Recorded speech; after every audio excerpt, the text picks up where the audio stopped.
या लोकांनी गुजराती कंपनीला आणून तिथे कचऱ्याचा डिपो आणलेला आहे, ते कचऱ्याचा डिपो हटवा आणि तिथे एक चांगली महानगरपालिकाची खूप मोठी भव्य इमारत तिथे उभी करा. मीही या नेत्यांना समर्थन करणार याच्या बाबतीत. अमरावतीतल्या परतवाडा प्रकरणात निवडणूक राणे वेगळी टीका केली, त्यानंतर एवढ्या सगळ्या गंभीर प्रकरणात डोक्यावर एकही मुद्दा नाही.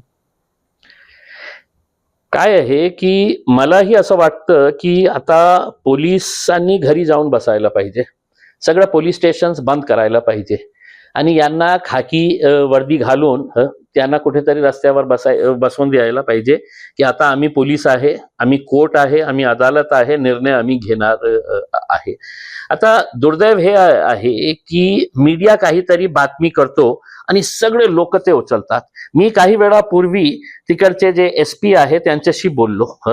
आता मी तिला चॅलेंज करतो आणि तिच्यासारखे जिथे जे जे जे जे नेते आहे ना, जे आता सुरू झालेले आहे बडबड बडबड, आता मुस्लिम हे जिहाद ते जिहाद आता सुरू करणार आहे, मग मोर्चे निघणार आहे, त्यांना मी चॅलेंज करतो. मीडियामध्ये मी बघितलं की 180 मुलींशी संबंध, वीडियो 180 लड़कियों के साथ उसके चित्रीकरण वीडियोस दिखाई दिए है करके. कोणी आणलं रे बाबा हे आकडा? कुठून आणलं हे आकडा? एकदा कमीत कमी जाऊन त्या पोलिसांसमोर बसले असते आणि त्यांना विचारले असते की काय आहे करके. आता त्याला एक अँगल देण्याचा प्रयत्न सुरू आहे की हिंदू लड़कियों के साथ भी संबंध. आता पोलिसांनी हे निष्पष्ट केलेलं आहे, त्यांची इन्क्वायरीमध्ये असं आलेलं आहे की 8 मुलींची त्याचा संबंध होता. ते सगळे 8चे 8 जे मुली आहेत ते मुस्लिम समाजातील, मुलगा पण मुस्लिम समाजातला आहे. 6 मुलींसोबत त्याची फ्रेंडशिप होती. फ्रेंडशिप असायला पाहिजे. म्हणजे असं नाही आहे की काही इलिसिट रिलेशनशिप त्यांनी हे एस्टॅब्लिश केलं होतं. 2 मुलीसोबत त्याचे हे होते, रिलेशनशिप होते, सेक्शुअल रिलेशनशिप होते. हे कोणी सांगितलं मला? मी काय हे राणाबाईला हे त्यांचं वाक्य ऐकल्यानंतर किंवा तिथे एक आलूबोंडे आहे, ते आलूबोंडे काहीतरी झाला की ते आलूबोंडे येतात आणि हे असं ते आलूबोंडेला मी हे विचारतो की नाशिकमध्ये खरात जेव्हा आपल्या समाजातली हिंदू बाईंविषयी काय काय करत होता तर त्यावेळी कुठे गप्प बसलेले होते?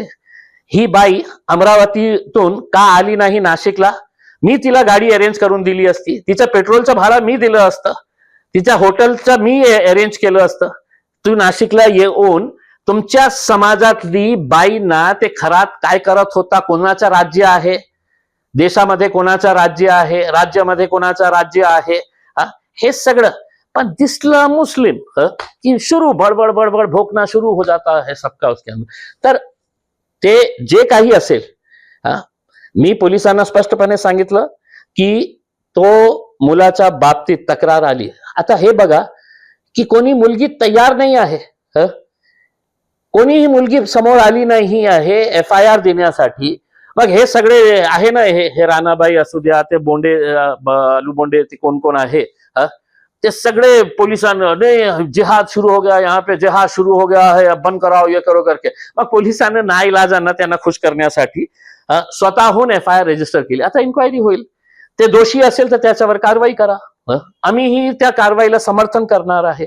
आम्ही कुठल्याही अशा प्रकारच्या कोणी घाणेरड्या कृत्य करत असेल, आम्ही जे हे अरबाज नाव आहे वाटतं मला, अरबाजची आम्ही जेव्हा निंदा करतो तर खरातचीही आम्ही निंदा करतो. दुसरे खूप सारे भोंदू बाबा आपल्या समाजातले आहे त्याचीही आम्ही निंदा करतो. पण तुम्ही हिम्मत दाखवा, तुमच्या समाजातले कोणी अशा प्रकारचे खरात जे मला सांगण्यात आलेले आहे, ते बोंडेचे काही नातेवाईक आहे किंवा राणेचे काही नातेवाईक आहे, ते नाशिकचे जे खरात, ज्यांनी आपल्या समाजातली हिंदू महिलांवर काय काय अत्याचार केले, काय काय त्यांनी जादू टोना केलेला आहे, त्याच्या विरोधात ही बोलण्याची ताकद आपल्यामध्ये स्वतः निर्माण करा पहिले.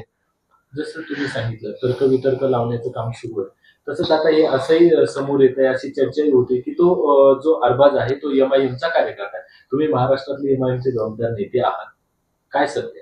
जेव्हा मला बातमी आली होती त्याच वेळी मी आमच्या तिकडचे जबाब जे आहे त्यांनी मला पत्र पाठवले की अगोदरच त्यांना पार्टीतून हाकलण्यात आलं होतं, कारण त्या मुलाचा स्वभाव जे आहे बरोबर नाही होता आणि त्याला जी जबाबदारी देण्यात आली होती ते त्यांनी पार पाडली नाहीये. आता मी महाराष्ट्राचा अध्यक्ष आहे, आम्ही वेबसाईटवर आपली मेंबरशिप ड्राईव्ह सुरू करतो.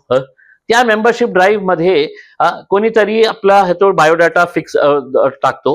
आम्ही त्याच्यामध्ये स्पष्ट लिहिलेले आहे की तुमच्या विरोधात कोणत्या पोलीस स्टेशनमध्ये कशा प्रकारचे गुन्हे आहे. अनेक मुले म्हणतात की नील नील नील, नो केसेस अगेन्स्ट मी. काही लिहितं की अशा प्रकारचे केसेस आहे. आता ते नील लिहिल्यानंतर ते येणाऱ्या काळामध्ये काहीतरी क्राईम करतो, मग याचा दोष MIMचा आहे का? जेव्हा दोष आम्हाला कळेल की नाही हे बरोबर नाही आहे, ते आम्ही तुरंत त्यांना पक्षातून बाहेर काढतो. असं नाही आहे, आणि फक्त माझ्या बाबतीत असं नाही आहे ना, सर्व पक्षामध्ये असे सिस्टम आहे. ते पक्षाला कशाला जबाबदार?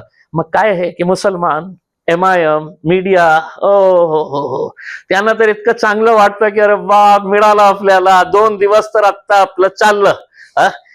MIM, मुसलमान, जिहाद, लव, हे सगळं सुरू.